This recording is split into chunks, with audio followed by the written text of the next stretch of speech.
Eastern India का एक major culture form है छाऊ डांस। ओडिशा, झारखंड और वेस्ट बंगाल के बॉर्डर्स पर रहने वाले ट्राइबल कम्युनिटीज में ये डांस फॉर्म काफी फेमस है। ये डांस और मार्शल फॉर्म्स का मिक्सचर है, इसीलिए एक्सपर्ट से इसकी प्रॉपर ट्रेनिंग लेनी पड़ती है। डांस के लिए लगने वाले मास्क बनाने का प्रोसेस में महाराणाज, मोहापत्राज, सूत्रधार्स कम्युनिटीज इन्वॉल्व होती हैं।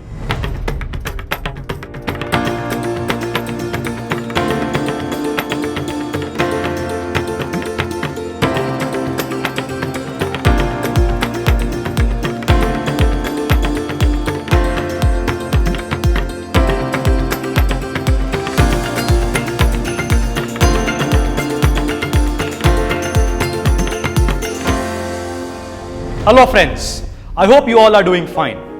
एज प्रॉमिस्ड, मैं आपके लिए लेकर आया हूं इस इंटरेस्टिंग सीरीज में एक और माइंड ब्लोइंग एपिसोड। अभी तक हमने जितने आर्ट फॉर्म्स डिस्कस किए हैं वो ज्यादातर हैंडमेड आर्ट्स, क्राफ्ट्स, पेंटिंग से रिलेटेड है, लेकिन आज हम जिस आर्ट फॉर्म की बातें करने वाले हैं वो एक डांस फॉर्म है। तो देखते हैं कौन सा है ये यूनिक आर्ट फॉर्म और इंडिया के किस कोने से आता है।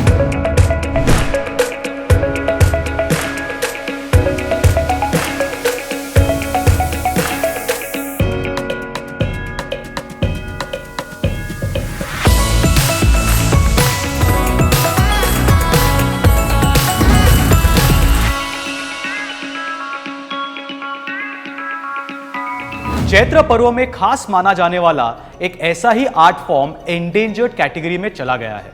स्प्रिंग फेस्टिवल के बिगिनिंग मार्क करने वाला यह फेस्टिवल है Chhau dance. Chhau dance is a people's art as it involves the entire community. It is performed by male dancers from families of traditional artists or those trained under gurus or ustads. So let's see Chhau dance का invention कैसे हुआ और ये India में कहां famous है। Eastern India का एक मेजर कल्चर फॉर्म है छाऊ डांस। ओडिशा, झारखंड और वेस्ट बंगाल के बॉर्डर्स पर रहने वाले ट्राइबल कम्युनिटीज में ये डांस फॉर्म काफी फेमस है। छाऊ डांस के प्रोमिनेंटली 3 प्रकार है: सरायकेला छाऊ ऑफ झारखंड, मयूरभंज छाऊ ऑफ ओडिशा और पुरुलिया छाऊ ऑफ वेस्ट बंगाल। सरायकेला और पुरुलिया डांस फॉर्म की स्पेशलिटीज ये हैं कि इनमें मास्क पहनकर डांस करते हैं। स्प्रिंग फेस्टिवल यानी चैत्र पर्व सेलिब्रेट करने के लिए छाऊ डांस किया जाता है। यह रिचुअल्स का ही हिस्सा होता है। क्योंकि पूरी कम्युनिटी इसमें शामिल होती है तो यह उनका आर्ट फॉर्म ही कंसिडर किया जाता है। It is perform by male dancers from families of traditional artists और दोज ट्रेन्ड अंडर गुरुज और देयर उस्ताद्स। ये डांस और मार्शल फॉर्म्स का मिक्सचर है, इसीलिए एक्सपर्ट से इसकी प्रॉपर ट्रेनिंग लेनी पड़ती है। खेल यानी mock combat techniques, chalis and topkas मतलब stylised gaits of birds and animals and uflis that are movements modeled on the daily course of a village housewife constitute the fundamental vocabulary of Chhau dance. इस art form में masking, music और dance का knowledge verbally ही एक दूसरे को pass on किया जाता है। It is performed in an open space called akhada और asar and lasts throughout the night. इन डांस फॉर्म्स के थीम्स लोकल लेजेंड्स, फोकलोर और epics of the Ramayana and the Mahabharata के स्टोरीज पर या एब्स्ट्रैक्ट इंफॉर्मेशन पर बेस्ड होते हैं। म्यूजिक को वाइब्रेंट बनाने के लिए ढोल, धुमसा और kharka and the melody of the mohuri and shehnai का इस्तेमाल किया जाता है। The dancers mainly come from communities known as Mundas, Mahatos, Kalindis, Pattanaiks, Samals, Darogas, Mohantys, Acharyas, Bhols, Kars, Dubeys and sahus. Musicians are from the communities known as mukhis, kalindis, gadheis, dhada. Artist musical instrument बनाने में भी शामिल होते हैं। डांस के लिए लगने वाले मास्क बनाने का प्रोसेस में महाराणाज, मोहापत्राज, सूत्रधार्स कम्युनिटीज इन्वॉल्व होती हैं।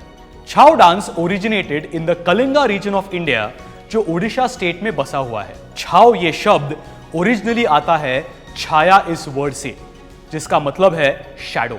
जब हार्वेस्टिंग का सीजन आता था तब ईस्टर्न इंडिया की पर्टिकुलर कम्युनिटीज ये डांस परफॉर्म करके मदर अर्थ का शुक्रिया अदा करती थी और साथ ही खुशी मनाती थी। ये एक gesture of gratitude and expression of excitement होता था। बाद में ये कम्युनिटीज का प्रॉपर आर्ट फॉर्म बन गया। धीरे धीरे इसे कम्युनिटी का फीचर मानते हुए इसे generation to generation pass on भी किया जाने लगा।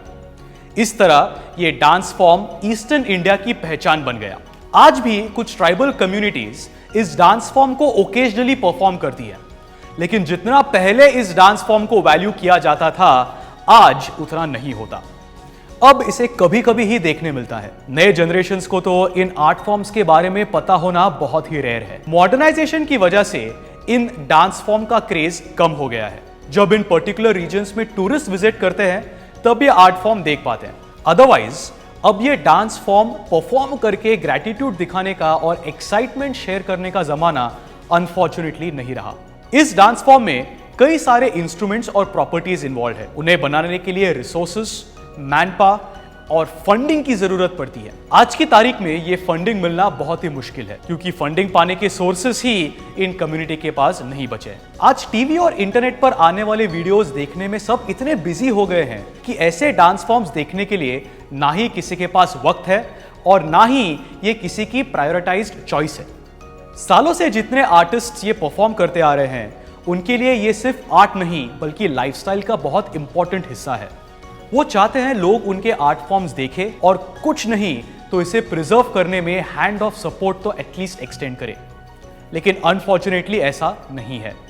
इसीलिए इन आर्टिस्ट को अपने लिविंग के लिए बहुत सैक्रिफाइसेस करने पड़ते हैं और मुश्किलों का सामना करना पड़ता है। तभी it is our moral responsibility to preserve these ancient art forms.